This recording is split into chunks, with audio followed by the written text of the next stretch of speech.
Definition जो हम देखने जा रहे हैं वो है जीएसटी की डेफिनेशन। आइए देखते हैं। Definition of goods and service tax, GST, इसकी डेफिनेशन। ये डेफिनेशन आप कहां से देख रहे हैं? ये डेफिनेशन आप सीजीएसटी एक्ट से नहीं देख रहे हैं। ये डेफिनेशन आप देखेंगे कॉन्स्टिट्यूशन ऑफ इंडिया में। जो जीएसटी की डेफिनेशन है वो कॉन्स्टिट्यूशन ऑफ इंडिया में लिखी हुई है, हमारे संविधान में लिखी हुई है। बाकी मैं जितनी भी डेफिनेशन आपको पढ़ाऊंगा ना, वो कहां से पढ़ाऊंगा? सीजीएसटी एक्ट से। The term GST is defined in Article 366(12)(a) to mean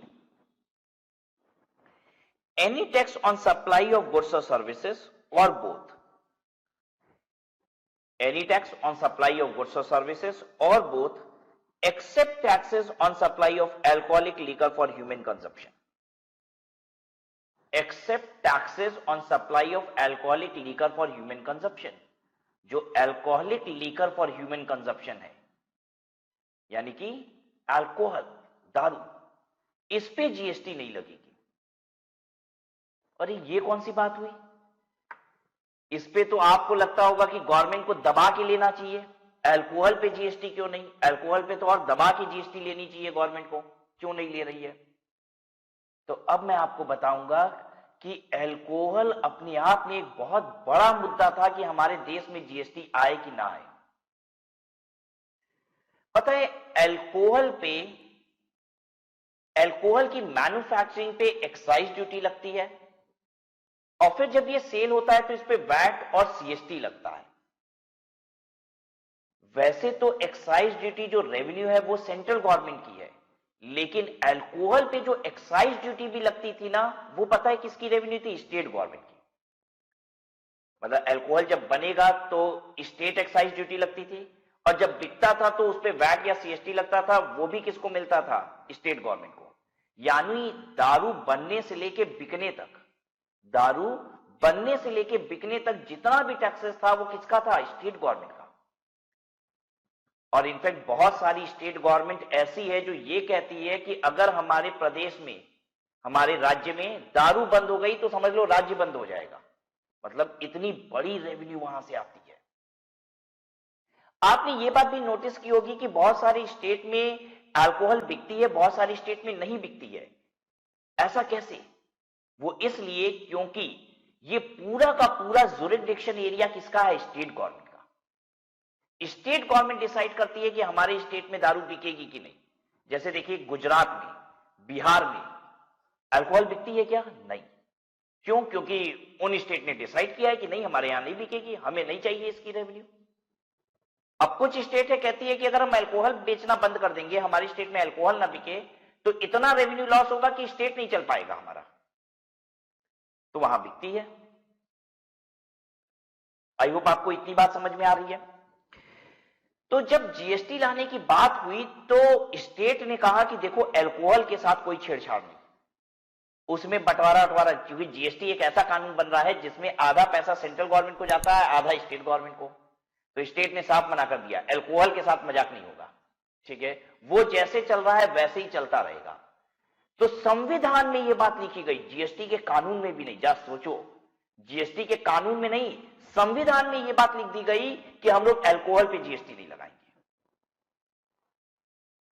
accept taxes on supply of alcoholic liquor for human consumption. I hope सबको बात समझ में आ गई। तो जीएसटी किस पे है? Supply of goods and services पे है, लेकिन alcoholic liquor for human consumption पे नहीं है। और यह बात कहां लिखी हुई है? हमारे संविधान में लिखी हुई है। वैसे तो हमारा जीएसटी का कानून, इनकम टैक्स का कानून समय समय पे बदलता रहता है, एक नोटिफिकेशन के जरिए भी इन कानून को बदला जाता है, लेकिन हमारा संविधान तुरंत नहीं बदलता है।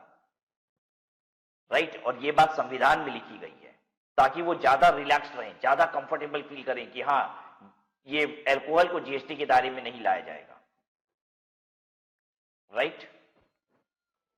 तो अब आप एक काम करेंगे, अपने नोटबुक में एक पेज पे हेडिंग दीजिए नो जीएसटी। हेडिंग क्या देंगे आप?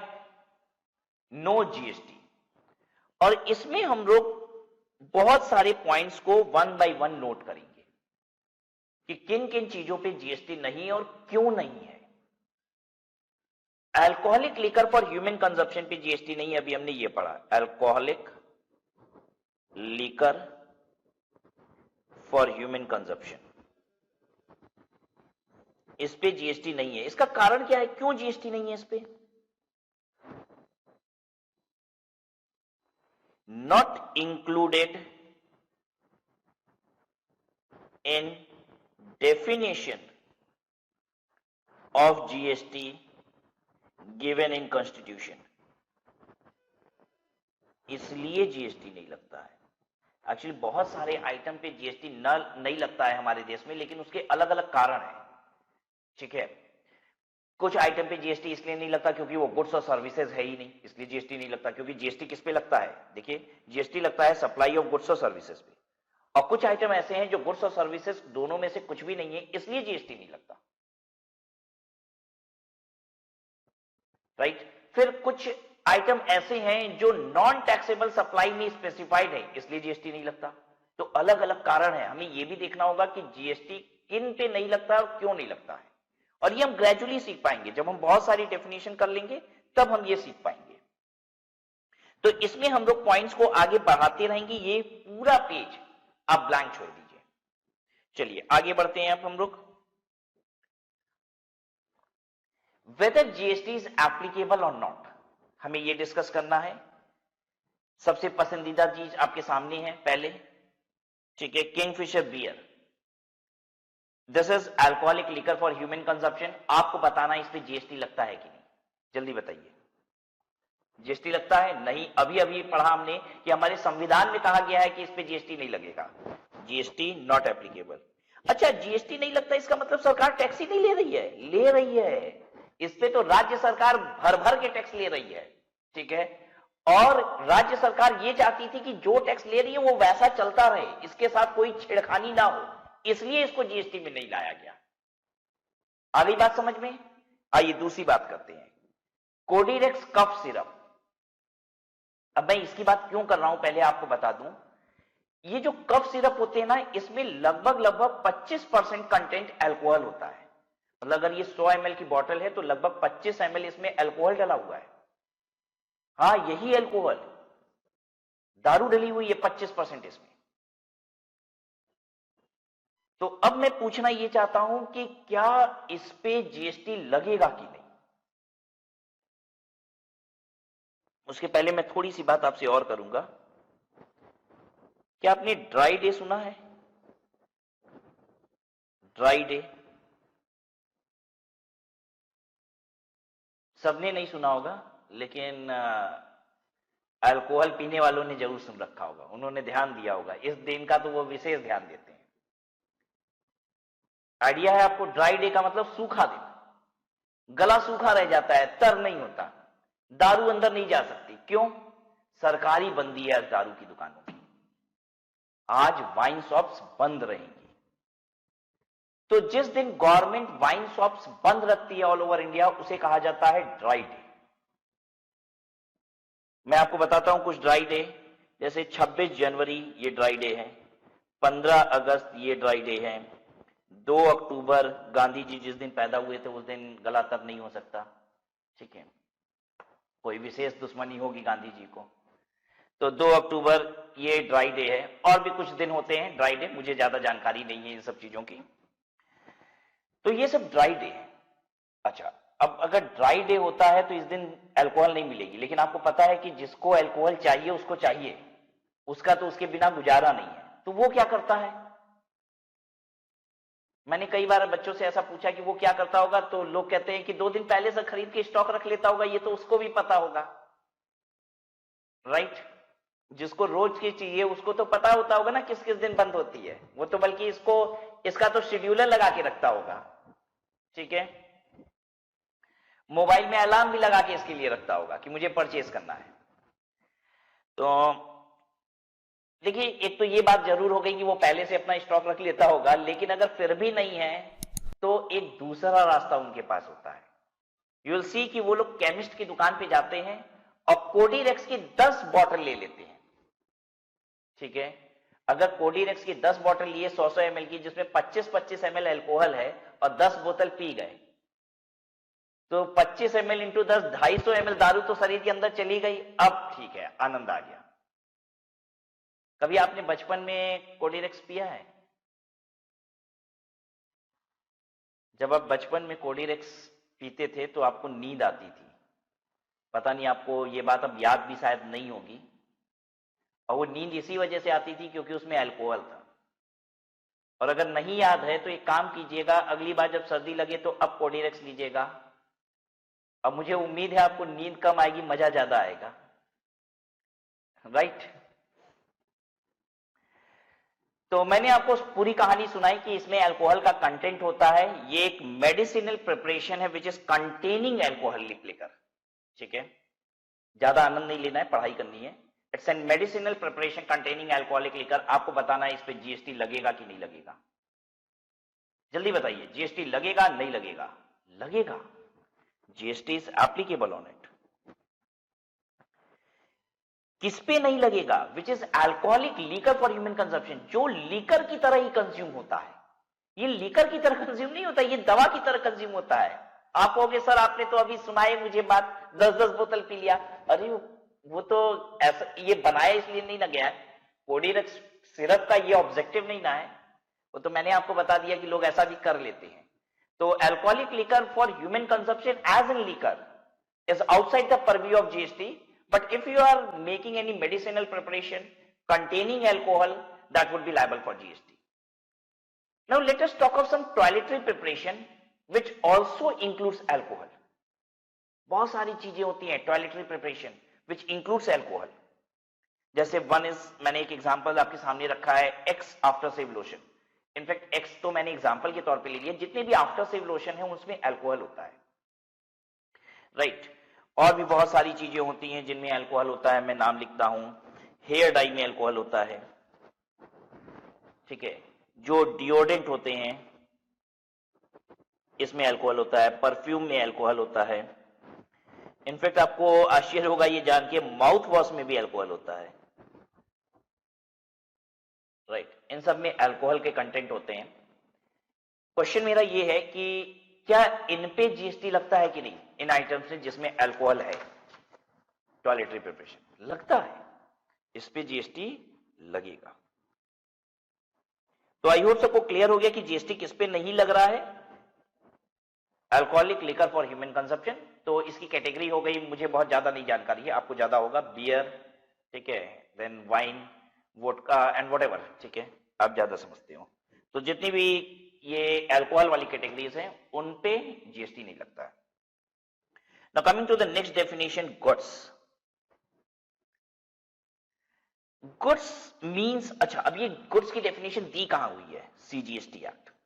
सारी की सारी डेफिनेशन अब आप कहां देखने जा रहे हैं मेरे साथ? सीजीएसटी एक्ट में सिर्फ एक ही डेफिनेशन आपने देखी जो हमारे संविधान में लिखी हुई थी, और वो कौन सी थी? जीएसटी की डेफिनेशन। गुड्स की डेफिनेशन देखिए, goods means every kind of movable property. Every kind of movable property, इससे एकदम क्लियर हो गया कि इमूवेबल प्रॉपर्टी गुड्स नहीं है। इमूवेबल प्रॉपर्टी क्या होता है? Land and building. Land and building goods नहीं है। तो एक बार हम सोचने की कोशिश करते हैं, लैंड एंड बिल्डिंग गुड्स नहीं है तो क्या सर्विस है? और इस सर्विस तो हो ही नहीं सकता। अगर गुड्स नहीं है तो सर्विस तो नहीं है। लैंड सर्विस है क्या? बिल्डिंग सर्विस है क्या? नहीं। अगर होता तो ये गुड्स हो सकता था, और अगर गुड्स नहीं है तो सर्विस तो है ही नहीं। तो इसका मतलब लैंड एंड बिल्डिंग पे जीएसटी नहीं लगेगा। अगर लैंड एंड बिल्डिंग की सप्लाई होगी तो इस पे जीएसटी नहीं लगेगा। हालांकि आप बता सकते हो, अच्छा इस पे जीएसटी नहीं लगता तो लैंड एंड बिल्डिंग की सप्लाई होती है तो गवर्नमेंट को टैक्स मिलता है क्या? मिलता है, हाँ मिलता है। कैसे? Stamp duty.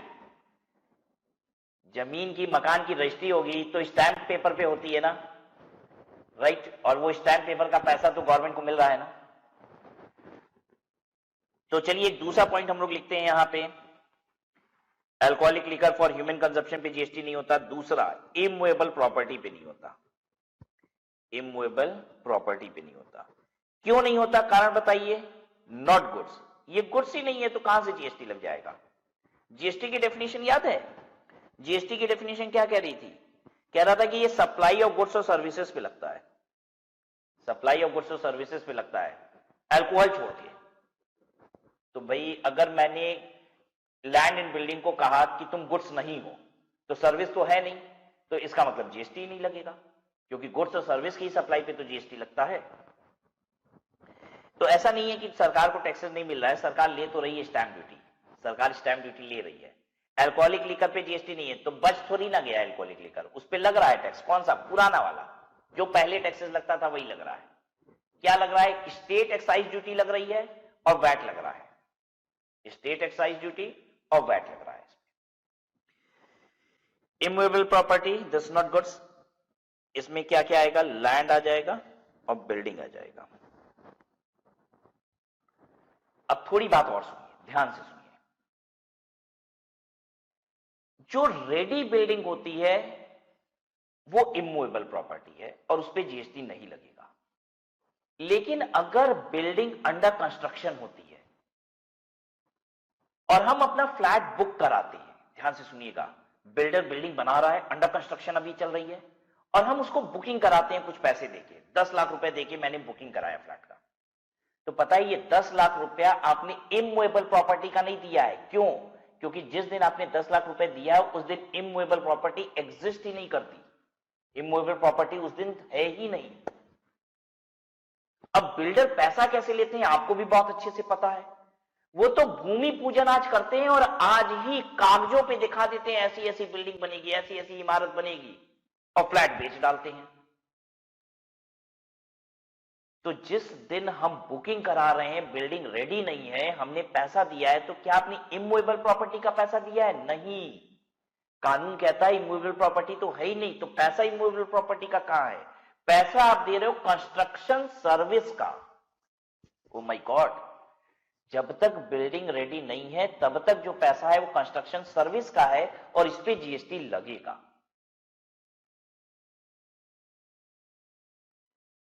राइट? अच्छा, अगर मैंने रेडी फ्लैट खरीदा, बिल्डर ने फ्लैट बना लिया है, बिल्डर ने फ्लैट बना लिया है, रेडी फ्लैट है, अब मैं उससे खरीद रहा हूं, क्या मुझे जीएसटी देना है? नहीं। अब मैं जो उसे पैसा दे रहा हूं वो इमूवेबल प्रॉपर्टी का है। थोड़ा सा कॉन्ट्राडिक्टरी पॉइंट है, इसलिए ध्यान रखिएगा इस बात का। अब एक और एग्जांपल सुनिए। एक फ्लैट है 80 लाख रुपए का, एक फ्लैट है 80 लाख रुपए का, जिसका 60 लाख रुपए मैं कंस्ट्रक्शन के दौरान दे दिया, और जब फ्लैट रेडी हो गया तो मैंने 20 लाख रुपए और देके रजिस्ट्री करा ली। रिपीट करूं अपनी बात, फ्लैट कितने का है? 80 लाख रुपए का। जब तक फ्लैट तैयार हो रहा था तब तक मैंने 60 लाख रुपए दे दिया था, कभी 10 लाख, कभी 20 लाख, इस तरीके से करते करते 60 लाख रुपए दे दिया था। जब फ्लैट रेडी हो गया तो उसके बाद बचा 20 लाख रुपए और वो मैंने दिया और फ्लैट की रजिस्ट्री करा दी। राइट? तो ऐसे में 60 लाख रुपया आपका कंस्ट्रक्शन सर्विस के लिए दिया गया है, ये माना जाएगा और उस पर जीएसटी लगेगा।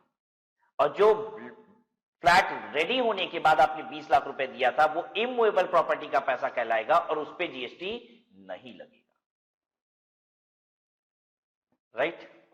तो क्या है? Goods means every kind of movable property other than money and securities. Money and securities goods नहीं है, कहता है। इमूवेबल प्रॉपर्टी तो है ही नहीं, मूवेबल प्रॉपर्टी में भी मनी एंड सिक्योरिटीज नहीं है। मनी का मतलब आप समझते हैं, मनी का मतलब होता है कैश, चेक, ड्राफ्ट। सिक्योरिटीज का मतलब शेयर, बॉन्ड, डिबेंचर। अगर हम किसी को share, bond, debenture, money, cheque ये सब देंगे तो इस पे जीएसटी लगा के नहीं ले लेंगे।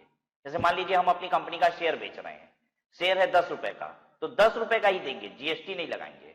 शेयर, बॉन्ड, डिबेंचर, सिक्योरिटीज हो गई, और कैश, चेक, ड्राफ्ट ये सब देंगे तो उस पर जीएसटी नहीं लेंगे, other than money and securities, क्योंकि ये गुड्स नहीं है। अच्छा, जीएसटी नहीं लेंगे ये बात मैंने क्यों बोली?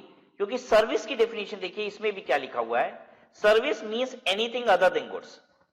अगर वो गुड्स नहीं है तो सर्विस है, लेकिन मनी एंड सिक्योरिटीज नहीं, means anything other than goods, money and securities. Other than money and securities service है, और वो मनी एंड सिक्योरिटीज गुड्स भी नहीं है, यानी मनी एंड सिक्योरिटीज गुड्स भी नहीं है, सर्विस भी नहीं है, तो क्या जीएसटी लगेगा? जल्दी बताइए। नहीं, क्योंकि जीएसटी की डेफिनेशन क्या कहती है? कहता है कि supply of goods and services पे हम लगेंगे। तो आइए एक बात और लिख लें, तीसरा, money and securities, money and securities, इस पे जीएसटी नहीं लगेगा। क्यों नहीं लगेगा? इसका रीजन लिख रहे हैं हम, neither goods nor service, goods भी नहीं है, सर्विस भी नहीं है, राइट। अब वापस से गुड्स की डेफिनेशन पे आ रहे हैं। But includes actionable claim, but includes actionable claim goods है, और ग्रोइंग क्रॉप्स, फसलें, ग्रास, घास, and other things attached to a forming part of land, attached to and forming part of land, which are agreed to be shivered, shivered का मतलब होता है काट देना, which are agreed to be shivered before supply or under a contract of supply। ये इतनी बात एक ही है, एक बात को कह रहा है, यहां से लेके यहां तक जो ब्रैकेट में मैंने लिखा।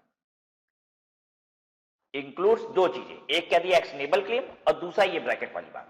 तो क्या है ये ब्रैकेट वाली बात? ध्यान से समझिए। देखिए ये जमीन है और इस जमीन पे फसलें हैं, ये सब फसलें हैं, इस जमीन पे फसलें हैं हो रखी हैं, और मैं ये जमीन फसल के साथ बेचता हूं किसी को। फसल लगी हुई है जमीन पे और इस फसल के साथ मैंने जमीन को बेच दिया, तो कहता है ये पूरा का पूरा इमूवेबल प्रॉपर्टी है।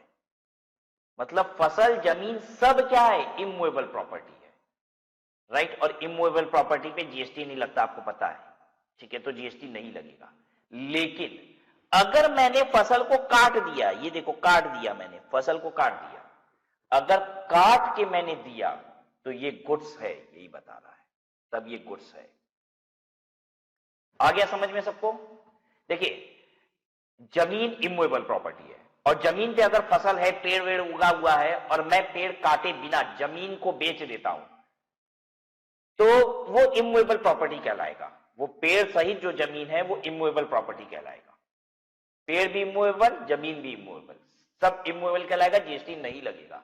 लेकिन अगर मैंने पेड़ फसल काट दिए और काट के बेचा तो दीज आर गुड्स, ये कह रहा है। आई होप सबको समझ में आ गया ये बात। अब बात करते हैं एक्शनेबल क्लेम क्या चीज है। ये क्या है actionable claim? What is this?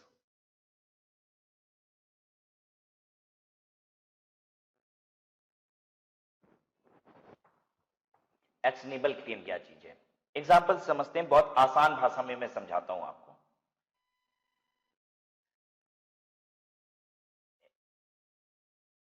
Mister A के पास एक कार थी, ठीक है, और मिस्टर ए की डेथ हो जाती है और उसके करीबी में सिर्फ एक आप ही हो, मतलब उसका कोई नजदीकी करीबी था नहीं, आप ही एक उसके सबसे करीब वाली अगर रिश्तेदार की बात करें तो आप हो, तो वो कार आपको मिल जाती है, वो कार आपको मिल जाती है। इसे कहा जाता है एक्शनेबल क्लेम,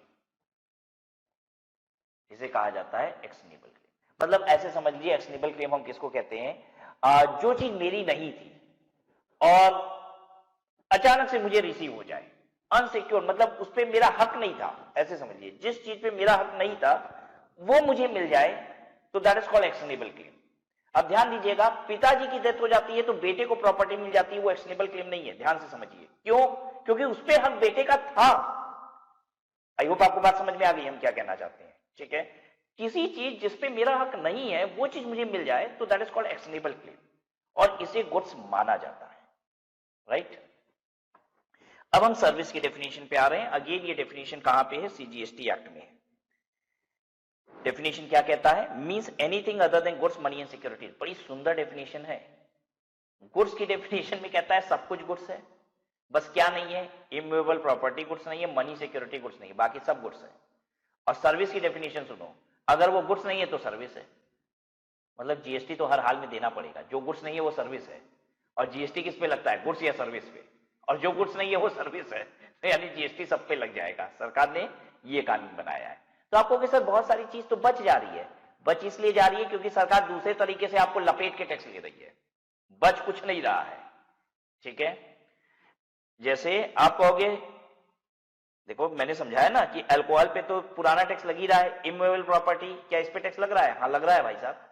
क्या लग रहा है? स्टैंप ड्यूटी लग रहा है। मनी एंड सिक्योरिटीज, अब मनी एंड सिक्योरिटीज पे जीएसटी लगने लग जाए ना तब तो तबाही मच जाएगी। मतलब हम किसी को 500 का नोट दें, बदले में 100 नोट लें, सरकार कहेगी जीएसटी दो। अरे ये कौन सा मजाक हुआ भाई साहब, अब ये भी मजाक करोगे तुम लोग? मनी देंगे, सिक्योरिटीज देंगे तो भी जीएसटी लगेगा? ये कोई गुड्स है, सर्विस है?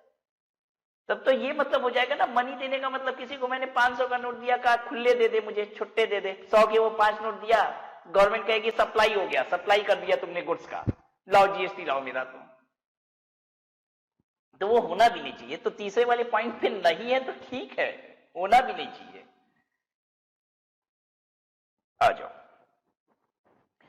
सर्विस क्या है? Means anything other than goods, money and securities, but includes, अब अलर्ट हो जाइए, अलर्ट हो जाइए एकदम। But includes activity relating to use of money. अगर आप कोई एक्टिविटी कर रहे हो which is relating to use of money, sir ये क्या मतलब हुआ? Activity relating to use of money और इट्स कन्वर्जन बाय कैश, या फिर मनी का कन्वर्जन हो रहा है, और बाय एनी अदर मोड, किसी और मोड में कन्वर्ट कर रहे हैं, फ्रॉम वन फॉर्म करेंसी और denomination to other form, currency के डिनोमिनेशन को, फॉर्म को चेंज कर रहे हैं। अच्छा, करेंसी और denomination for which a separate consideration is charged, जिसके लिए अलग से पैसा लिया जा रहा है। क्या कह रहा है? कह रहा है आप मनी का कोई प्रयोग कर रहे हो, उसका कोई कन्वर्जन कर रहे हो, उसके फॉर्म को चेंज कर रहे हो, उसके डिनोमिनेशन को चेंज कर रहे हो, कुछ ऐसा कर रहे हो जिसके लिए अलग से पैसे ले रहे हो, जिसके लिए अलग से पैसे ले रहे हो, ये करने का अलग से पैसा ले रहे हो। तो क्या कहता है? सर्विस इंक्लूड्स फैसिलिटेटिंग और अरेंजिंग ट्रांजैक्शन इन सिक्योरिटीज। अच्छा, ये अलग बात होगी, पहले इतनी बात समझा दूं। सेपरेट कंसिडरेशन इज चार्ज, जिसके लिए आप सेपरेट कंसिडरेशन चार्ज कर रहे हो, तो ये सर्विस है, क्योंकि इसको क्या कह रहा है? दिस इज इंक्लूडेड, तो ये सर्विस है। मतलब मैंने क्या किया, डॉलर को इंडियन रुपी में कन्वर्ट कर दिया, कि कोई डॉलर था किसी के पास, मैंने उसको इंडियन रुपी में कन्वर्ट कर दिया, और इसके लिए मैंने अलग से उससे 10 रुपए ले लिए। ध्यान से सुनिएगा, $1 $75 का है, $1 $75 का है, उसने मुझे $2 दिए, मैंने उसे 150 रुपए दिए, और इस काम को करने का उसे 5 रुपए लिया मैंने। अब बात समझ पा रहे हो मैं क्या कह रहा हूं? मैं फिर से रिपीट करता हूं अपनी बात, बहुत ध्यान से सुनिए। $1 $75 का है, किसी ने मुझे $2 दिए तो मैंने उसे 150 रुपए दिए, लेकिन ये काम करने का मैंने उससे 5 रुपए लिया, तो 5 रुपए सर्विस का है। वो जो आदान प्रदान, $2 का 150 रुपया दिया ना, आदान प्रदान हुआ, ये सर्विस नहीं है, लेकिन उस काम को करने का मैंने 5 रुपए ले लिया, ये सर्विस है। 5 रुपए सर्विस का है। इस 5 रुपए पे जीएसटी लगेगी, 150 पे नहीं बच्चों, 150 पे नहीं, 5 रुपए पे जीएसटी लगेगी। मैं फिर से रिपीट करता हूं अपनी बात, क्या जीएसटी लगेगी आप बताएंगे? मैंने 2000 रुपए का नोट दिया और आपसे खुले लिए उसके 500 के 4 नोट, क्या जीएसटी लगेगा इस पे? नहीं, ये कोई सर्विस नहीं है। लेकिन आपने कहा खुले तो दूंगा, लेकिन इस बात के 10 रुपए लूंगा, मेरी मजबूरी थी, मुझे चाहिए, ऐसा होता नहीं। आप कहोगे सर इम्प्रैक्टिकल बात है, तो मैं कर रहा हूं इम्प्रैक्टिकल बात, मैं आपको समझाने की कोशिश कर रहा हूं कानून क्या कहता है। ऐसा होता नहीं है, ऐसा होता नहीं है। लेकिन अगर मैंने आपको 2000 रुपए दिए और आपने 500 के 4 नोट देके मुझसे 10 रुपए ले लिए, तो आपने 10 रुपए की सर्विस दी है। ये जो आपने काम किया है ना, बदलाव किया, ये 10 रुपए की सर्विस है, और 10 रुपए पे आपको जीएसटी लेना पड़ेगा। आई बात समझ में? प्रैक्टिकली नहीं होता है, प्रैक्टिकली ये नहीं होता है। लेकिन क्या फॉरेन करेंसी में ऐसा होता है? हाँ, हम डॉलर बदल के रुपया देते हैं, पैसा अलग से लेते हैं, राइट? तो क्या वहां पे जितना पैसा एक्स्ट्रा लिया जा रहा है उस पर जीएसटी लगेगा? हाँ लगेगा, वो सर्विस है। अगली बात समझ में सबको? अब आखिरी लाइन इसकी क्या है? सर्विसेज इंक्लूड्स फैसिलिटेटिंग और arranging transaction in securities, facilitating और अरेंजिंग ट्रांजैक्शन इन सिक्योरिटीज।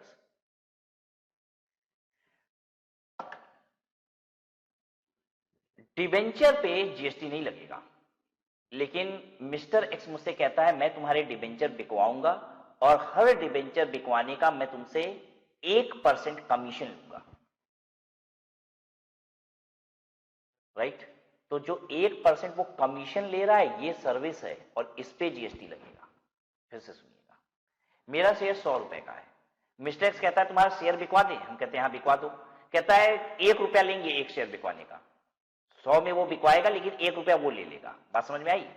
तो मेरा 100 रुपए का शेयर जब वो बिकवाता है तो 1 रुपया लेता है। पता है 1 रुपया जो है ये सर्विस है, 100 रुपए का शेयर सर्विस नहीं है, लेकिन वो 1 रुपये सर्विस है और 1 रुपये पे वो अब जीएसटी लगा के लेगा।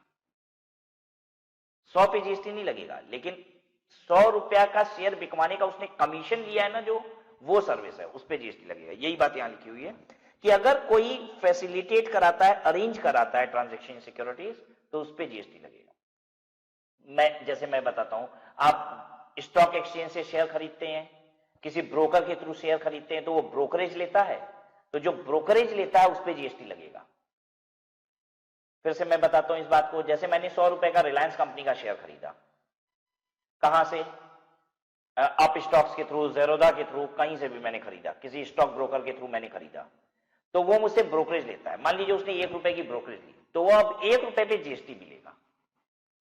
100 रुपए के शेयर पे जीएसटी नहीं लगेगा, लेकिन 1 रुपए जो उसने ब्रोकरेज ली है ना, उस पे जीएसटी लगेगा। आई होप क्लियर है सबको।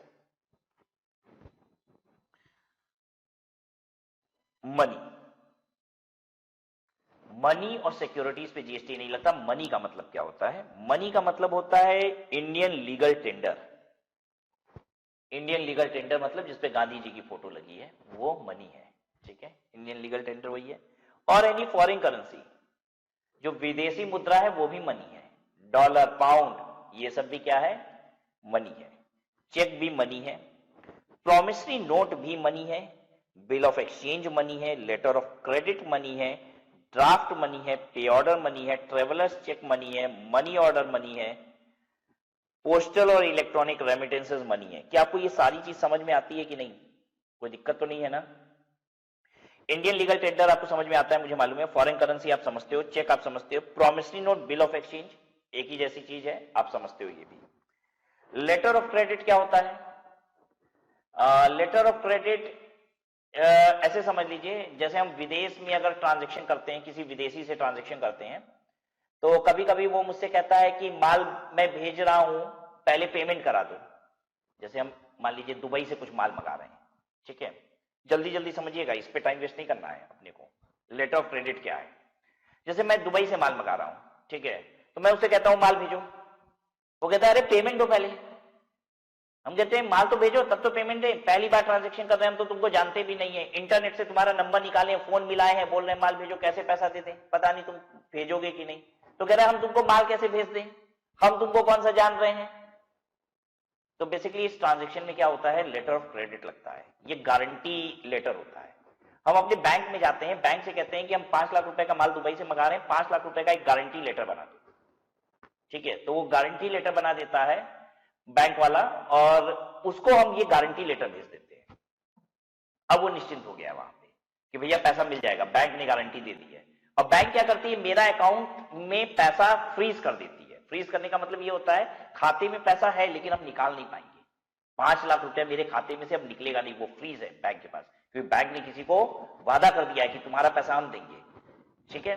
तो यही होता है लेटर ऑफ क्रेडिट। ये भी मनी के बराबर होता है। ये जो कागज का टुकड़ा होता है ना, जिसपे बैंक ठप्पा लगा के देती है कि हम गारंटी ले रहे हैं, ये मनी के बराबर है, ठीक है? उस पर 5 लाख रुपया लिखा है तो 5 लाख का वो नोट है, समझिए, ठीक है? तो वो मनी है। ड्राफ्ट आप समझते हैं, बैंक में जो डीडी बनवाते हैं। पे order is exactly the same way. Traveller cheque क्या होता है?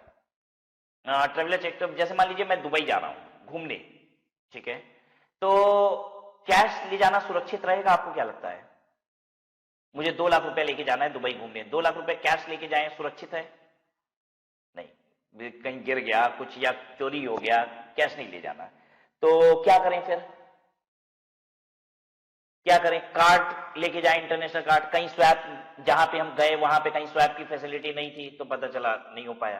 तो ट्रेवलर्स चेक एक इंस्ट्रूमेंट है जो लेके हम विदेश जाते हैं, ठीक है, और वहां पे जो करेंसी कन्वर्टर होते हैं, वो उसको कन्वर्ट करके आपको रुपया दे देते हैं। ठीक है, तो हम अपने बैंक से ट्रेवलर चेक बनाते हैं, लेके जाएंगे दुबई में, करेंसी कन्वर्टर क्या करेगा, उसका हमको वहां की दुबई की करेंसी दे देगा उसका। ठीक है, तो ये भी चेक कैश के ही बराबर है। ठीक है, मनी है, ये भी traveller cheque. Money order, money order आप जानते हो पोस्ट के थ्रू भेजा जाता है, पोस्ट और इलेक्ट्रॉनिक रेमिटेंसेस। चलिए, ये सब मनी है। और any other instrument recognised by RBI when used as consideration to settle an obligation, जिससे हम अपनी कोई लायबिलिटी को पूरा कर पाते हैं, वो मनी है। और exchange with Indian legal tender of another denomination,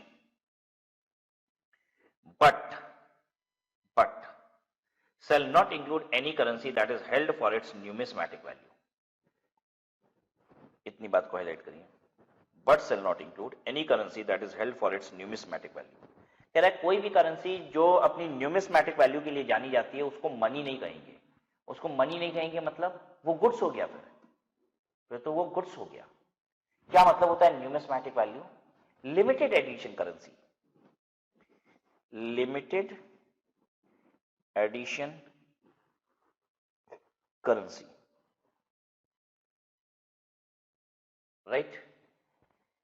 क्या आपके पास 50 रुपए का सिक्का है, 50 रुपीज का? जल्दी बताइए, है? आप कहोगे शायद बहुतों ने तो देखा भी नहीं होगा, हो सकता है किसी ने ना देखा हो। और मैं आपको बताऊं, मेरे पास है।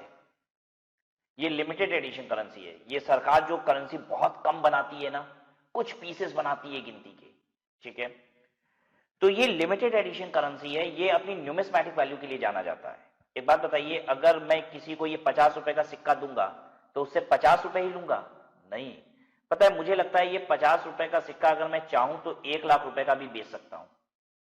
खरीदने वाले होंगे, इसको 1 लाख रुपए का भी बिक सकता है ये 50 रुपए का सिक्का। क्यों? क्योंकि किसी ने नहीं देखा है।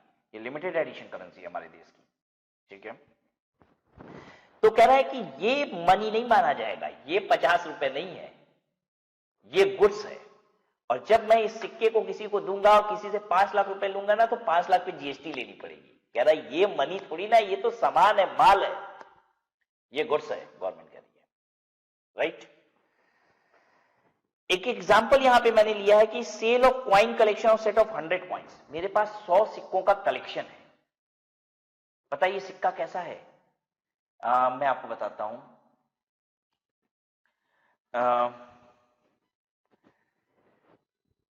मेरे पास 1 पैसा, 2 पैसा, आई डू नॉट नो पहले उसके बाद क्या होता था, 1 पैसा, 2 पैसा, 3 पैसा, 5 पैसा, 10 पैसा, 20 पैसा, 25 पैसा, इस तरीके से पूरे कॉइन की कलेक्शन है मेरे पास, राइट। तो कुछ इस तरीके का यूनिक कलेक्शन मैंने 100 कॉइन का बना रखा है, जो जनरली देखने को नहीं मिलता है। ऐसी कॉइन्स है मेरे पास। और उन सभी की जोड़ अगर हम सारे सिक्कों की जोड़ कर देंगे तो टोटल आ रहा है 25 रुपया 75 पैसा। अब जल्दी से बताइए, किसी को वो 100 कॉइन का कलेक्शन किसी को मैं दे रहा हूं, ये लो पकड़ो, तो क्या उससे 25 रुपया 75 पैसा ले लूं? राउंड फिगर में 26 रुपया ले लूं? नहीं, मैंने उसका रेट लगाया है 50,000 रुपए। गवर्नमेंट कह रही है ये सब मनी नहीं होता, इसको हम पैसा नहीं मान रहे हैं। ये जो तुम्हारे पास 1 पैसे का सिक्का है ना, ये 1 पैसा नहीं है, ये गुड्स है। और इसको जब बेचोगे तो इस पे जीएसटी लगेगा, राइट। तो would be supply of goods and chargeable to GST as such coin is held for its numismatic value. Numismatic value का मतलब होता है जो चीज अब आपको, जो करेंसीज देखने को नहीं मिलती है, ठीक है, तो वो अपनी वैल्यू, उसकी वैल्यू थोड़ी ज्यादा होती है और निश्चित है वो ज्यादा पैसे में बिकती है। आजकल जो 5 का सिक्का आता है वो छोटे साइज का होता है, ठीक है, मोटा सा छोटे साइज का होता है। पहले 5 का ये सिक्का ना बड़े साइज का आता था, और इस पे इंदिरा गांधी की फोटो वाला जो 5 का सिक्का है ना, वो उसका मार्केट में रेट भी ज्यादा है, वो 5 रुपए में नहीं बिकता है। वो इंदिरा गांधी का जो कॉइन है 5 रुपए वाला, वो शायद 100 रुपए में बिकता है, आई थिंक, राइट। उसकी मार्केट वैल्यू 100 रुपीज है। तो that is a goods, that is not coin. वो आप 5 रुपए का सिक्का देते तो 5 रुपए नहीं मिलता, कितना मिलता है? 100 रुपए मिलता है। तो लाइक दिस, तो ये these are known for numismatic value. Now securities, securities में ज्यादा कुछ बोलूंगा नहीं मैं, बस ऐसे लिख दूंगा शेयर, डिबेंचर, बॉन्ड, ये सब क्या है? सिक्योरिटीज है। यहां पे सिक्योरिटीज के फॉर्म्स लिख दूं, share, bond, debenture. These are neither goods nor services, right?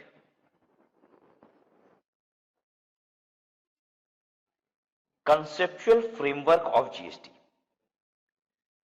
GST has been implemented in India on a dual structure basis. That is, the center and the state shall have concurrent power to levy, collect and administer GST. मैंने आपको बताया कि globally GST का structure तीन तरीके का है, एक नेशनल जीएसटी, दूसरा स्टेट जीएसटी और तीसरा डुअल जीएसटी। नेशनल जीएसटी वो स्ट्रक्चर है जिसमें पूरी रेवेन्यू जीएसटी की सेंट्रल गवर्नमेंट को जाती है। स्टेट जीएसटी वो स्ट्रक्चर है जिसमें पूरी रेवेन्यू जीएसटी की स्टेट गवर्नमेंट को जाती है। और डुअल जीएसटी वो स्ट्रक्चर है जहां पे रेवेन्यू सेंट्रल गवर्नमेंट और स्टेट गवर्नमेंट में बांट दी जाती है। हमारे देश में कौन सा स्ट्रक्चर चल रहा है? डुअल जीएसटी चल रहा है। जीएसटी के दो कंपोनेंट हैं यहां पे, एक है सेंट्रल जीएसटी, दूसरा है स्टेट जीएसटी या फिर यूटी जीएसटी। यूनियन टेरिटरी में यूटी जीएसटी, स्टेट में स्टेट जीएसटी। ठीक है। The central GST and the state GST और UT GST shall be levied simultaneously. हर ट्रांजैक्शन पे दोनों साथ में लगेगा। ऐसा नहीं कि कभी सीजीएसटी लग गया कभी एसजीएसटी, दोनों साइमल्टेनियसली लगेगा। On every transaction of supply of goods और सर्विसेज और both except the exempt supplies. Exempt supply पे जीएसटी नहीं लगेगा। तो हमें यह समझना है कि what is this exempt supply. Exempt supply पे जीएसटी नहीं लगेगा। And the transaction which are up to the prescribed threshold limit. Prescribed threshold limit तक अगर आपका ट्रांजैक्शन है तो जीएसटी नहीं लगेगा। देखिए, हर कानून में, हमारे देश में जितना भी कानून है ना रेवेन्यू का, उसमें हमेशा छोटे व्यापारियों को छोड़ दिया जाता है। एक स्पेसिफाइड टर्नओवर तक अगर आपका, स्पेसिफाइड लिमिट तक अगर आपका टर्नओवर है तो आपको टैक्सेस देने की आवश्यकता नहीं होती है। बिल्कुल ऐसा ही हमारे जीएसटी के कानून में भी है कि अगर आपका टर्नओवर, अब टर्नओवर की लिमिट क्या है मैं आपको बता दूं। वैसे तो तीन लिमिट है, एक 40 लाख की लिमिट है, एक 20 लाख की लिमिट है, एक 10 लाख की लिमिट है। ठीक है, कि अगर आपका टर्नओवर इस लिमिट तक है तो आपको जीएसटी में रजिस्ट्रेशन कराने की आवश्यकता ही नहीं है। आप जीएसटी के दायरे से ही बाहर हो, आप बाहर हो, कोई जीएसटी लेना देना कुछ नहीं। आप जीएसटी के दायरे से बाहर हो, जीएसटी से आपका लेना देना कुछ भी नहीं है। आपको कोई जीएसटी लॉ के तहत कुछ भी कंप्लाई करने की आवश्यकता नहीं है। आपको अपनी सप्लाई पे जीएसटी कलेक्ट करने की आवश्यकता नहीं पड़ेगी। आपको रजिस्ट्रेशन ही नहीं लेना है जीएसटी का, आप दायरे से ही बाहर हो। और ये टर्नओवर क्या है? कुछ स्टेट में ये लिमिट है 10 लाख रुपए की। अब मैं ऐसे बोलता हूं, छोड़िए, अभी ऐसे बोलता हूं 20 लाख और 10 लाख। कुछ स्टेट में 10 लाख की लिमिट है, बाकी में 20 लाख है। सिर्फ 4 स्टेट ऐसे हैं जहां पे 10 लाख रुपए के ऊपर आपको जीएसटी रजिस्ट्रेशन लेना पड़ता है। बाकी सभी स्टेट में 20 लाख रुपए के ऊपर आपको जीएसटी का रजिस्ट्रेशन लेना है। फिर आप कहोगे ये 40 लाख क्या है? एक्चुअली अगर आप सिर्फ गुड्स की सप्लाई करते हो, एक्सक्लूसिव गुड्स, मतलब सर्विस एकदम नहीं है, तो कुछ स्टेट जिन्होंने 20 लाख की लिमिट दी थी ना, उन्होंने कहा कि हम 40 लाख रुपए तक भी रजिस्ट्रेशन की आवश्यकता नहीं है। लेकिन उनको जो सिर्फ गुड्स की सप्लाई कर रहे हैं, यहां पे 20 और 10 में क्या कहानी थी कि आप गुड्स की भी सप्लाई करते हो, सर्विसेज की भी करते हो, या दोनों करते हो। ठीक है, तो आपकी लिमिट थी 20 लाख या 10 लाख। लेकिन जहां पे 20 लाख की लिमिट थी, उन स्टेट्स ने कहा कि अगर आप सिर्फ गुड्स की सप्लाई करते हो तो हम आपकी लिमिट 40 लाख तक जीएसटी रजिस्ट्रेशन की आवश्यकता नहीं है। ठीक है, अच्छा एक बात बताइए, कौन ज्यादा कमाता है? गुड्स वाले ज्यादा कमाते हैं कि सर्विस वाले? जो माल खरीद के बेचते हैं उनकी कमाई ज्यादा होती है, या जो सर्विसेज देते हैं? हम क्या देते हैं, गुड्स देते हैं कि सर्विस? हम क्या दे रहे हैं,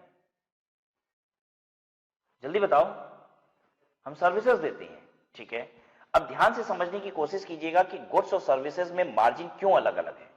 जब हम आपको कोई लेक्चर 10,000 रुपए का देते हैं तो उसकी प्रोडक्शन कॉस्ट शायद बहुत छोटी होती है।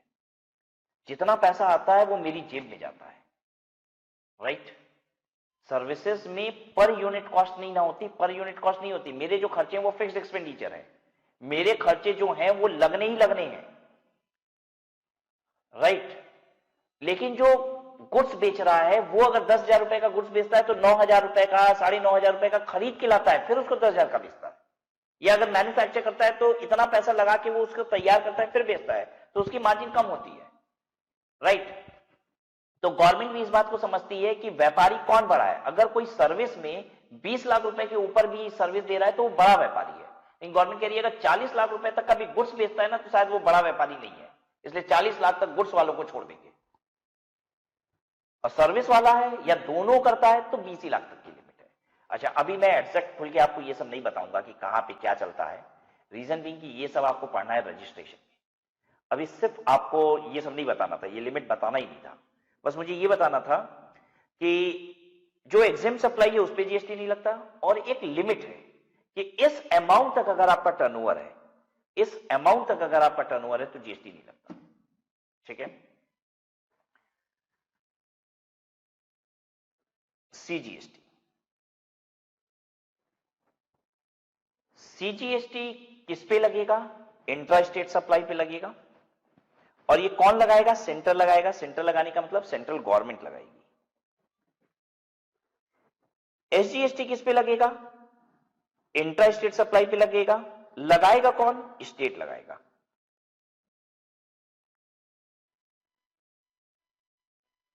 राइट।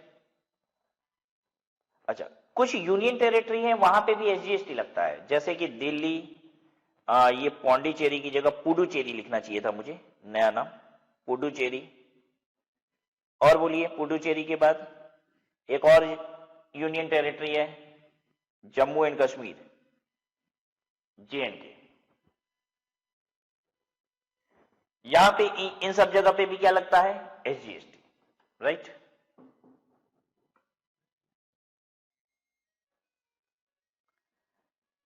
यूटीजीएसटी, यूटीजीएसटी वो 5 यूनियन टेरिटरीज में लगता है, Andaman and Nicobar, Lakshadweep, Dadra and Nagar Haveli and, यहां एंड लिखा होना चाहिए, Dadra and Nagar Haveli and Daman and Diu, पूरा एक नाम है, चंडीगढ़, और कौन सा छूट रहा है? Ladakh, Ladakh.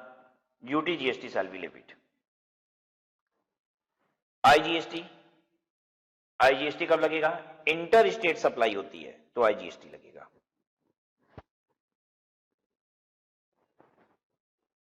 I hope clear है ना, कोई दिक्कत तो नहीं ना हो रही है कि मैं एक एग्जांपल से ये सब क्लियर करा दूं आपको। चलिए देखिए, सप्लायर और इधर है रेसिपेंट, ठीक है। बताइए, सप्लायर अगर दिल्ली का है और रेसिपेंट है मान लीजिए यूपी का, तो क्या लगाएगा इस ट्रांजैक्शन पे? क्या लगेगा जल्दी बताइए, बीच में क्या भरें? क्या लगेगा? IGST, right. वापस बताइए अब। अच्छा बताइए, सप्लायर अगर दिल्ली का है और रेसिपेंट भी दिल्ली का है, क्या लगेगा? दिल्ली एक यूनियन टेरिटरी है, भूलिएगा नहीं। इस पे सीजीएसटी लगेगा और एसजीएसटी लगेगा, क्योंकि दिल्ली को स्टेट का दर्जा दिया गया है। 3 यूनियन टेरिटरी ऐसी है जिसको स्टेट का दर्जा मिल गया है। अच्छा, किसका नाम लिया जाए? चंडीगढ़, चंडीगढ़ का सप्लायर है, चंडीगढ़ का ही रेसिपेंट है। बताइए क्या लगेगा? यहां लगेगा सीजीएसटी प्लस, ये चंडीगढ़ एक यूनियन टेरिटरी है which does not have a legislature, तो सीजीएसटी के साथ साथ यूटीजीएसटी लगेगा। अच्छा ओके।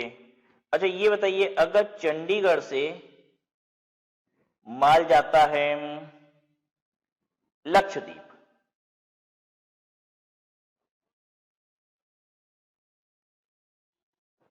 ये एक यूनियन टेरिटरी से दूसरी यूनियन टेरिटरी में जा रहा है, एक यूनियन टेरिटरी से दूसरी यूनियन टेरिटरी में जा रहा है और दोनों के लेजिस्लेचर नहीं है, क्या लगेगा? क्या लगेगा जल्दी बताइए? आईजीएसटी, आईजीएसटी ये इंटर स्टेट हो गया, मतलब जैसे एक स्टेट से एक टेरिटरी से दूसरी टेरिटरी में जा रहा है ना, तो this is will call it as an interstate transaction. ये स्टेट्स नहीं लेकिन but will call it as an interstate transaction, एक टेरिटरी से दूसरी टेरिटरी में जा रहा है एंड आईजीएसटी इस पे लगेगा। आई होप क्लियर हो गया सबको ये बात,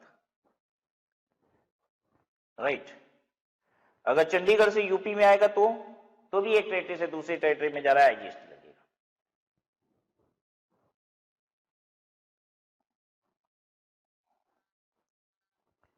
now import of goods and services, अगर हम इंपोर्ट करते हैं, अगर हम इंपोर्ट करते हैं तो पता है क्या लगता है इंपोर्ट पे? इंपोर्ट पे लगता है बीसीडी प्लस आईजीएसटी। अगर हम स्टेट के बाहर से माल मंगाते हैं तो भी आईजीएसटी लगता है, और अगर हम कंट्री के बाहर से माल मंगाते हैं तो भी आईजीएसटी लगता है, राइट। विदेश से भी माल आएगा तो भी, जैसे ही मेरे स्टेट की टेरिटरी क्रॉस की आईजीएसटी लग जाएगा, चाहे स्टेट के बाहर से हो चाहे देश के बाहर से हो।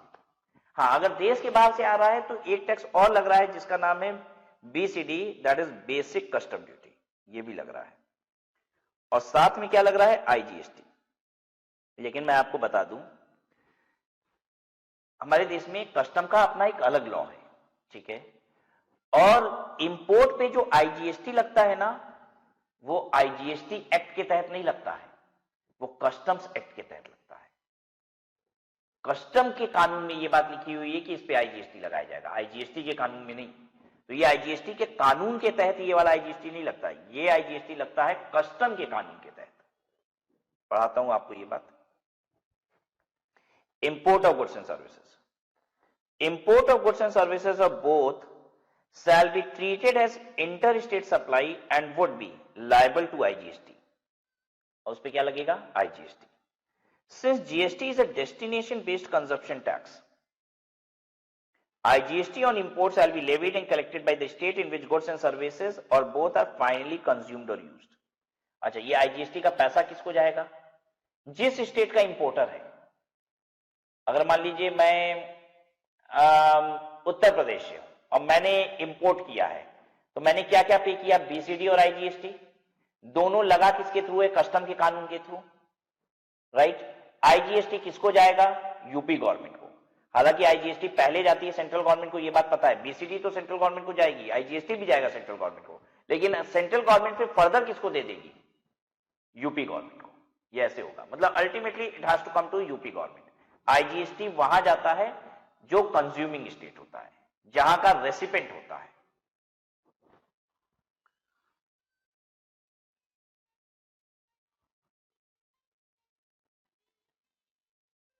IGST on goods imported into India shall be levied and collected in accordance with the provision of Section 3 of the Custom Tariff Act। क्या कहता है? IGST on imported goods shall be levied and collected in accordance with provision of Section 3 of the Custom Tariff Act। Section 3 of the Custom Tariff Act के हिसाब से इस पे GST लगाया जाएगा।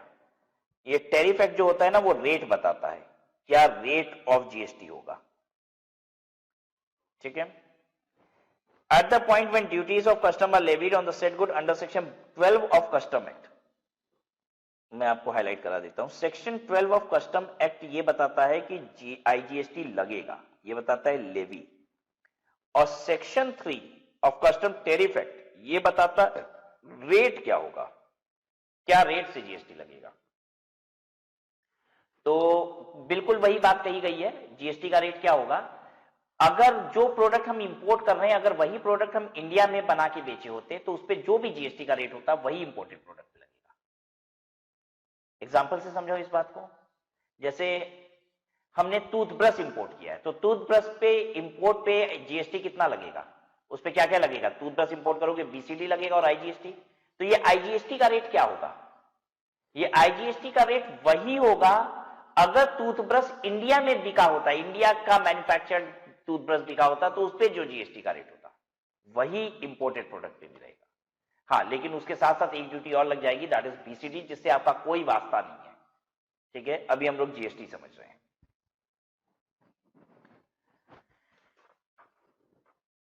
नेक्स्ट, एक्सपोर्ट ऑफ गुड्स और services of both. Import पे क्या लगता है? इंपोर्ट पे लगता है बीसीटी और आईजीएसटी। एक्सपोर्ट पे क्या लगता है? एक्सपोर्ट पे कोई टैक्स नहीं लगता। हर देश एक्सपोर्ट को प्रमोट करता है, हमारा देश भी एक्सपोर्ट को प्रमोट करता है। जब हम अपने देश से माल विदेश में भेजते हैं तो हमारे देश में विदेशी मुद्रा आती है, हमारे देश की इकोनॉमी ग्रो करती है।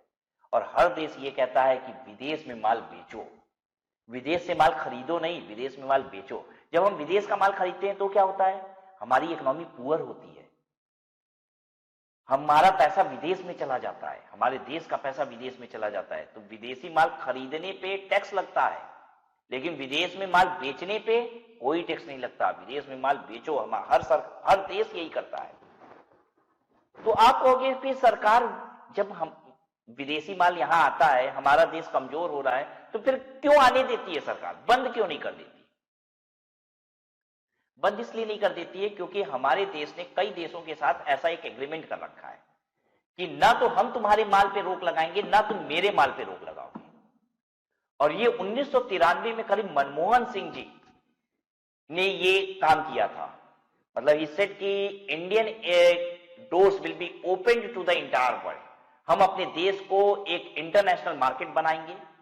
और उन्होंने ये काम किया था जिससे हमारा माल विदेश में और विदेश का माल इंडिया में बिकेगा और कोई रोक टोक नहीं होगी। टैक्स लगेगा लेकिन रोक टोक नहीं होगी। ऐसी ट्रीटी साइन कर रखी है, यानी हमारा देश चाह के भी विदेशी माल को आने से रोक नहीं सकता है। ये एग्रीमेंट हो रखा है ऐसा, ठीक है। लेकिन क्या सरकार चाहती है कि आए? नहीं, चाहती नहीं है। लेकिन ट्रीटी तो इसलिए साइन हो गई थी क्योंकि हमारा माल भी बिके विदेश में और विदेश का माल भी हमारे यहां बिके। लेकिन चाहते थोड़ी ना, अंदर से तो यही चाहते ना कि माल बिके ना, हमारा माल बाहर जाए। तो गवर्नमेंट प्रमोट करती है कि जाओ तुम बाहर बेचो, हम टैक्स नहीं लेंगे, लेकिन लाओगे माल तो टैक्स लेंगे। एक्सपोर्ट को कहा जाता है जीरो रेटेड सप्लाईज। क्या कहते हैं? Zero rated supplies. एक्सपोर्ट को ही जीरो रेटेड सप्लाई कहते हैं। No tax will be payable on export of goods and services. However, input tax credit will be available to exporter and claim refund of the same। समझाता हूं। देखिए, ये एक exporter है, ठीक है। इसने परचेज क्या किया? इसने परचेज किया 100 रुपए का, इस पे 18 रुपए की जीएसटी लगी और 118 रुपए की टोटल इसकी बिलिंग हुई थी। अब इसने इसको सेल कर दिया। कहां? विदेश में। एक्सपोर्टर है ना, सेल किया आउटसाइड इंडिया, इंडिया के बाहर बेच दिया। कितने में बेचा? मान लेते हैं 120 रुपए में बेचा। जल्दी बताइए, इस पे जीएसटी लग जाएगी 18%? बोलो। नहीं लगेगी। इंडिया के बाहर अगर आप बेचते हैं, एक्सपोर्ट करते हैं, तो टैक्स नहीं लेती सरकार। कहती है बेचो, बस बेचो, विदेशी मुद्रा लाओ देश में, तुम्हारे जैसे लोगों की वजह से तो देश चल रहा है, ठीक है। हम विदेश में बेचेंगे, इस पे जीएसटी नहीं लगेगा, कोई टैक्स नहीं लगेगा। कितने का बेचेंगे? यानी 120 ही। अब आपको यह बात पता है कि आउटपुट टैक्स से इनपुट टैक्स की क्रेडिट मिलती है, लेकिन मेरा आउटपुट टैक्स तो है ही नहीं ना। आउटपुट पे तो मेरे टैक्स लगता ही नहीं, जो हम बेचते हैं उस पे टैक्स लगता ही नहीं है। तो इनपुट टैक्स हम घटाएंगे कहां से? आउटपुट टैक्स मेरा कितना है? आउटपुट टैक्स है मेरा निल, लेकिन मेरा इनपुट का टैक्स तो है ना, कितना? 18 रुपया। तो ये हो जाता है -18, यानी मुझे पे नहीं करना है, मुझे मिलना है। क्या सरकार ये 18 रुपए आपको दे देगी? हाँ, ये मुझे मिल जाता है रिफंड। यही बात यहां लिखी हुई है, यही बात यहां पे लिखी हुई है। मैं इस बात को दूसरे तरीके से अब समझाता हूं, क्यों इतनी बात लिखी गई, इसकी कहानी, एक्चुअल कहानी क्या है। अब समझो, मैं एक्सपोर्टर नहीं हूं, मान लो नहीं, मैं खरीदता हूं ए, रॉ मटेरियल ए, और इससे बनाता हूं मैं फिनिश गुड्स जिसका नाम है बी। रॉ मटेरियल खरीदता हूं ए, इसमें कुछ प्रोसेस करके इसका बी बना देता हूं। एग्जांपल से समझाऊं, कपड़ा खरीदता हूं और शर्ट बना के बेचता हूं। कपड़ा खरीदता हूं और शर्ट बना के बेचता हूं। तो कपड़ा एक अलग आइटम हो गया ए, और जो बना के बेच रहे हैं वो कपड़ा ए नहीं है, वो क्या है? शर्ट है, बी आइटम, दूसरा आइटम। कपड़ा कितने का खरीदा हो मैं बताता हूं। 100 रुपए का खरीदा, और उस पे लगा 18% जीएसटी। मैं क्यों नहीं कपड़ा बोल रहा हूं, क्यों नहीं शर्ट बोल रहा हूं, क्योंकि किस आइटम पे कितनी जीएसटी ये तो अभी आपको मालूम ही नहीं ना है, इसलिए नहीं बोल रहा हूं, इसलिए मैं ए और बी बोल रहा हूं। मेरे हर शब्द सोचे और समझे हुए होते हैं, ठीक है। तो आप कहोगे सर क्यों नहीं सामान का एग्जाम्पल ले रहे, कैसे ले ले बच्चों, कहीं किसी बच्चे ने ये बात पकड़ ली और बाद में कहा कि सर इसका रेट तो ये नहीं ये है, तो अभी आपको कोई किसी चीज का रेट नहीं मालूम ना, तो मैं रेट का सामान का नाम ही नहीं लूंगा, और आपको गुड्स के जीएसटी के रेट को जानने की आवश्यकता भी नहीं है। और गवर्नमेंट इतनी तेजी से जीएसटी का रेट बदल रही है ना, हर दिन तो जीएसटी का रेट बदल जाता है। अब तो जाके इधर थोड़ा शांति हुई है, नहीं तो आए दिन जीएसटी का रेट ही बदल रहा था। अच्छा, 100 मैंने रॉ मटेरियल ए खरीदा, 100 पे 18 रुपए जीएसटी लगी, 118 रुपए का मैंने खरीदा, ठीक है बच्चों, ये जीएसटी है। फिर मैंने इससे बनाया प्रोडक्ट बी बना दिया मैंने, और जब मैंने इसको प्रोडक्ट बी बनाया तो ये 150 रुपए का मैंने बेचा। इस पे जीएसटी का रेट जानते हो कितना है बच्चों? इस पे जीएसटी का रेट है नील, जीएसटी का रेट है नील, तो इस पे लगा 0, और ये बिका 150 रुपए का। मैं समझने की कोशिश करो, क्या हिंदुस्तान में, विदेश में तो जो माल बेचते हैं वो 0 रेटेड सप्लाई होती है, उस पर जीएसटी तो लगता ही नहीं है, लेकिन बहुत सारी चीज ऐसी है जो इंडिया में बेचने पे भी जीएसटी नहीं लगता। दूध के पैकेट पे जीएसटी नहीं है, ऐसे बहुत सारे आइटम हैं जिस पे जीएसटी नहीं है, अंडे पे भी जीएसटी नहीं है।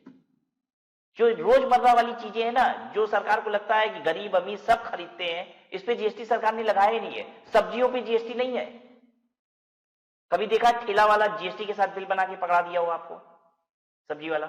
नहीं, जीएसटी है ही नहीं, है ही नहीं बेटा। तो बहुत सारी चीजों पे जीएसटी है ही नहीं। तो जो मैंने फिनिश गुड्स बनाया है, मान लो उस पे जीएसटी नहीं है, मान लो जो हमने रॉ मटेरियल खरीदा उस पे जीएसटी था, लेकिन जो फिनिश गुड्स बनाया उस पे जीएसटी है ही नहीं। तो अब बात आती है, मेरा आउटपुट जीएसटी कितना हो गया? 0 आउटपुट जीएसटी। और इनपुट जीएसटी कितना? इनपुट टैक्स कितना? इनपुट टैक्स 18, यानी ये हो गया -18। देना नहीं है, लेना है। क्या सरकार मुझे ये 18 रुपया दे देगी, रिफंड दे देगी? नो रिफंड, आपको पैसा वापस नहीं मिलेगा। सरकार कहती है ये क्या कम एहसान कर रहे हैं कि तुम्हारे आउटपुट पे हम टैक्स नहीं ले रहे हैं, अब तुम इनपुट का भी टैक्स हमसे वापस लोगे। बात समझ में आ रही है? ये क्या कम बड़ा एहसान है कि तुम्हारे आउटपुट पे हम टैक्स नहीं ले रहे हैं, तुम जो इनपुट पे टैक्स दे के आए वो भी लोगे। समझ में आ गई बात?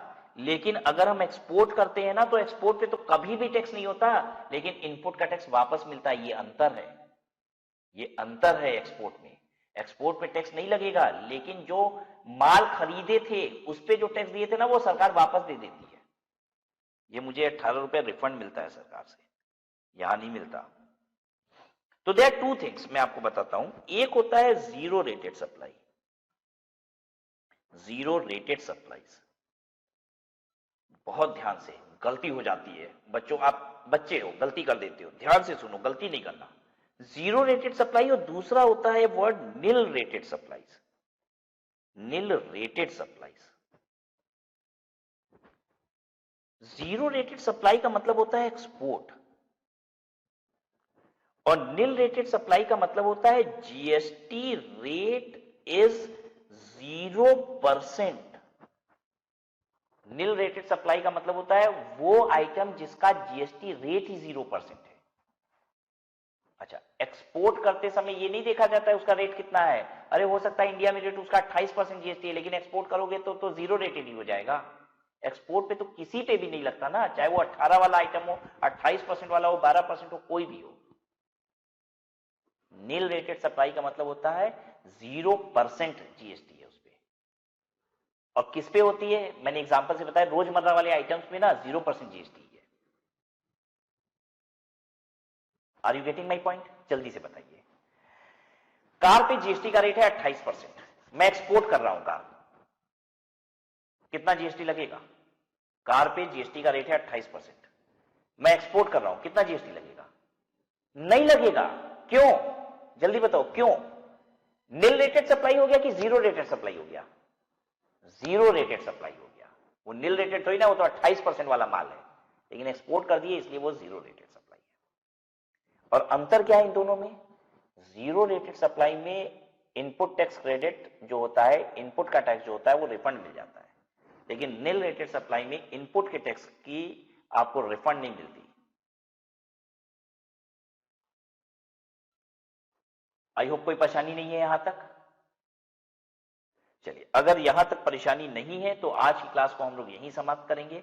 आने वाली क्लासेस में आगे की बात करेंगे आपसे।